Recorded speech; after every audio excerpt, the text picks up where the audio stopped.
నమస్తే అందరికీ. Welcome to my channel అనమాట. ఈ ఛానల్ ఎందుకు ఓపెన్ చేశా అంటే డైలీ ఒక భగవద్గీత శ్లోక పోస్ట్ చేద్దాం అనుకుంటున్నాను.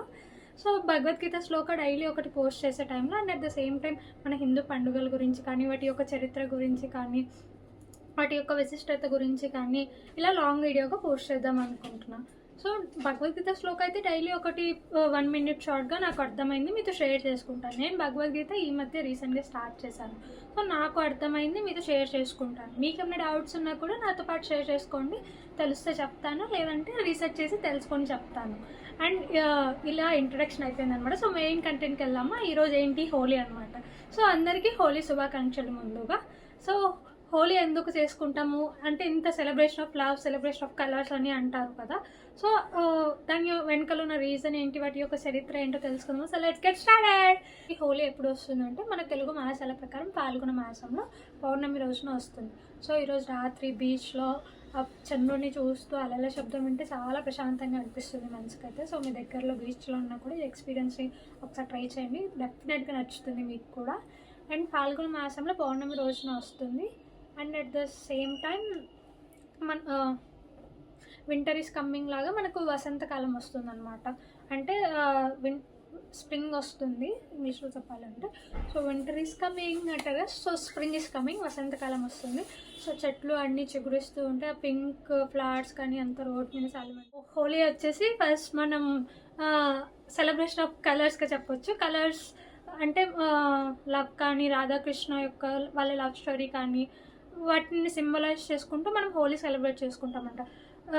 రాధా గారు కానీ కృష్ణుడు కానీ మనకి ఎంతో లవ్లో సింబల్ అనమాట వాళ్ళు. సో వాళ్ళ యొక్క లవ్ని మనం రంగ్ హోలీగా కానీ, లట్మార్ హోలీగా కానీ, ఇంకా పూలంకి హోలికా కానీ సెలబ్రేట్ చేసుకోవడం. అట్ ద సేమ్ టైం ఇంకో స్టోరీ కూడా ఉంది, హోలికా దహన్ అని కూడా అంటారు. హోలికా దహన్ అని ఎందుకు అంటారంటే హిరణ్యకశిపుడు సత్యయుగంలో హోలిక అంటే వాళ్ళ సిస్టర్ని ప్రహ్లాదునితో పాటు దహన్ చేస్తాడు.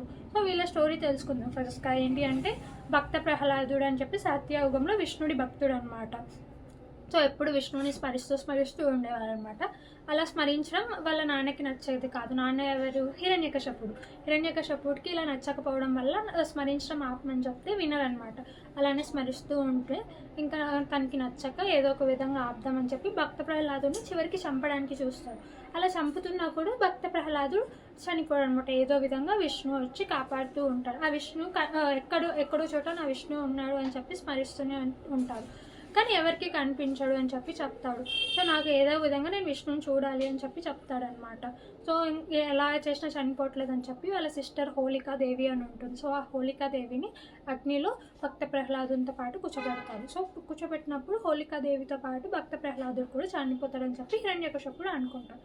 అయినా సరే భక్త ప్రహ్లాదుడు చనిపోడు అనమాట. ఓన్లీ హోలికాదేవి మాత్రం చనిపోతుంది. So win of good over evil అని కూడా అంటారు. సో హోలికాదేవి చనిపోవడం వల్ల దహన్ అని కూడా అంటాం మనం. సో హోలికా దహన్ ఎప్పుడు జరుగుతుందంటే హోలీకి ముందు రోజు రాత్రి అనమాట.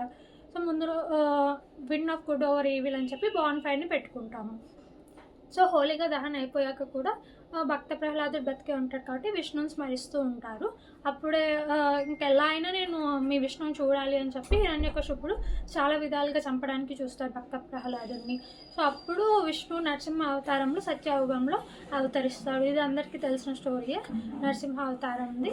అండ్ ఇంకా రాధాకృష్ణుడి స్టోరీ వచ్చేసి రాధా గారు లట్మార్ హోలీ చేసుకుంటారు. లట్మార్ హోలీ అంటే కృష్ణుడి వెనకాల కృష్ణుడిని కొట్టడానికి ప్రయత్నిస్తూ ఉంటే కృష్ణుడు పారిపోతూ ఉంటాడు అనమాట రాధాదేవి నుంచి కాపాడుకోవడానికి.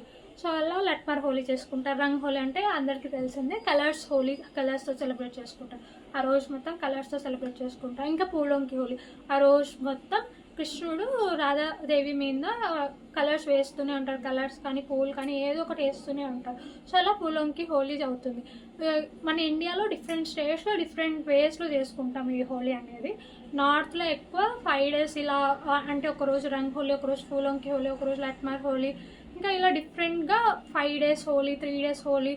ఉత్తరప్రదేశ్లో కానీ, బృందావన్లో కానీ, మథురాలో కానీ, ఇలా నార్త్ ఇండియాలో ఈ స్టేట్స్లో బాగా చేసుకుంటారు. మన సౌత్ ఇండియాకి వచ్చేసరికి హంపీలో బాగా సెలబ్రేట్ చేసుకుంటారు ఇలా 3 daysగా కానీ, లేకపోతే ఒక రోజు మొత్తంగా హోలీగా కానీ. మన చోట కూడా చాలా చోట చేసుకుంటాం, బట్ అక్కడ చాలా బాగా సెలబ్రేట్ చేస్తారు. సో కుదిరితే విజిట్ చేయండి నెక్స్ట్ టైం, కానీ ఇప్పుడు కుదిరినా విజిట్ చేయండి.